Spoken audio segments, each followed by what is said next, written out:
you're going to have to offer a little bit of advice to What some advice? folks out there in the wrestling world, more specifically to how to ignore the dirt sheets. Okay, Saraya Page Oh, had a hell of a week while you were gone. what Uh, happened? Tackling a clickbait site called the Wrestling News or Ringside News, excuse me.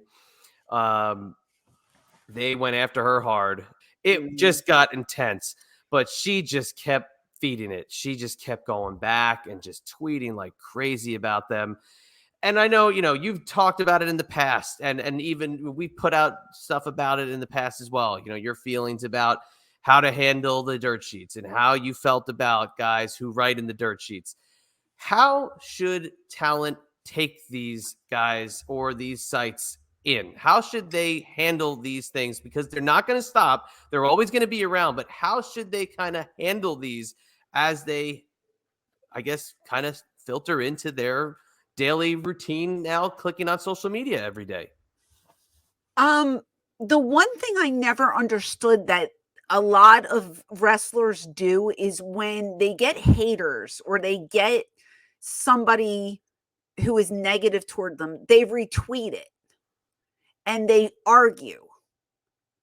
I never understood that because it's like you are putting that guy over by retweeting his comment. And now the guy that might have 53 followers is now on your social media platform and you have I don't know how many followers, thousands and thousands and thousands.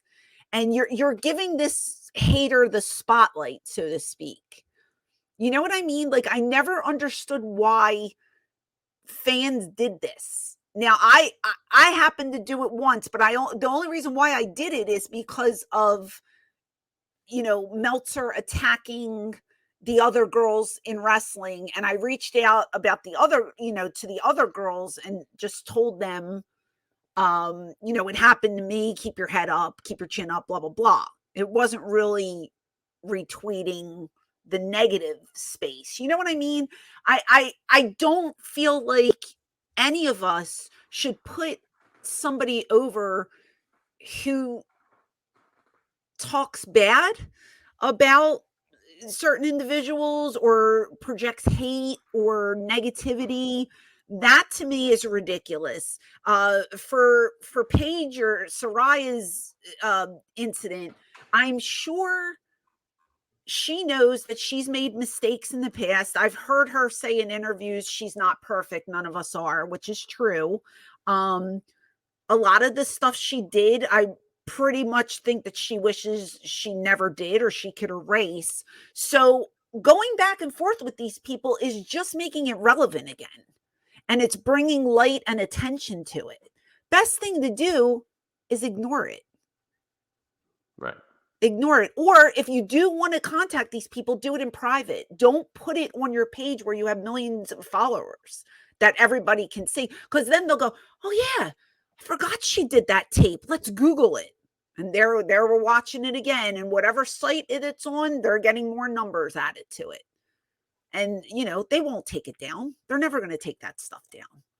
So she's bringing light to things that she wishes would go away. Why? And it's almost like now in the way all these sites operates, it's like the story becomes a story because now she's tweeting about one specific site. So now another site picks up. Mm-hmm. Saraya is tweeting about another wrestling site. So a wrestling site posts about that. And it got out of hand. And it just, to me, it's like, stay off your phone or don't sell it. And I think that should be the moral, right? Just don't sell it. Or That's what I said. yeah, Don't, just don't, just stay off. Just yeah. throw it.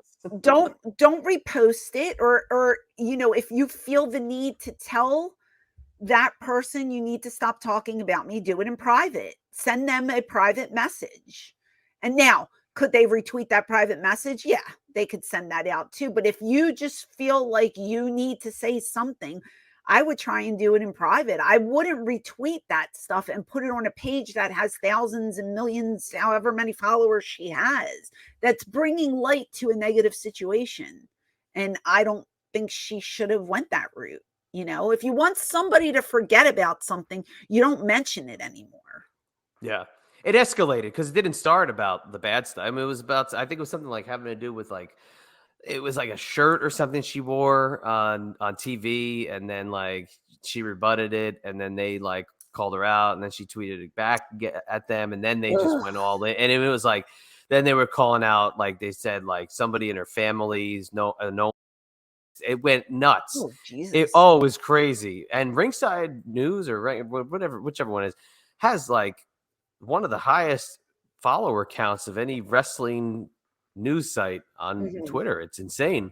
I just wanted to like I wish somebody could get to her and just be like, just turn it off. Just Yeah. walk away because you're making it worse for yourself. Just how does not somebody step in? How does our employer not step in and be like, just stop? Just I stop. I don't know.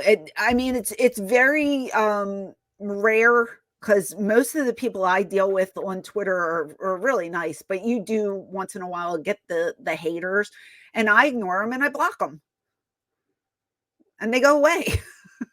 You know, because in her case, yes, it was a dirt sheet that has a lot of, readers to it. And that's the problem. It's like if it's just Joe Schmo on Twitter who has 4 followers, who cares? Nobody's going to read it. You know, you block them, you get away with it.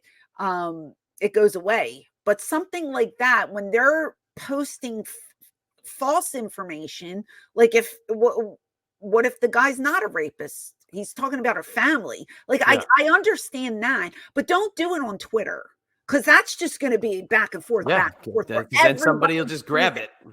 Yeah, everybody sees it, and then they're going to go read the article, and then they're going to mention all the bad things that happened, and then people are going to go back and want to watch the tapes, and it snowballs, and it's not good.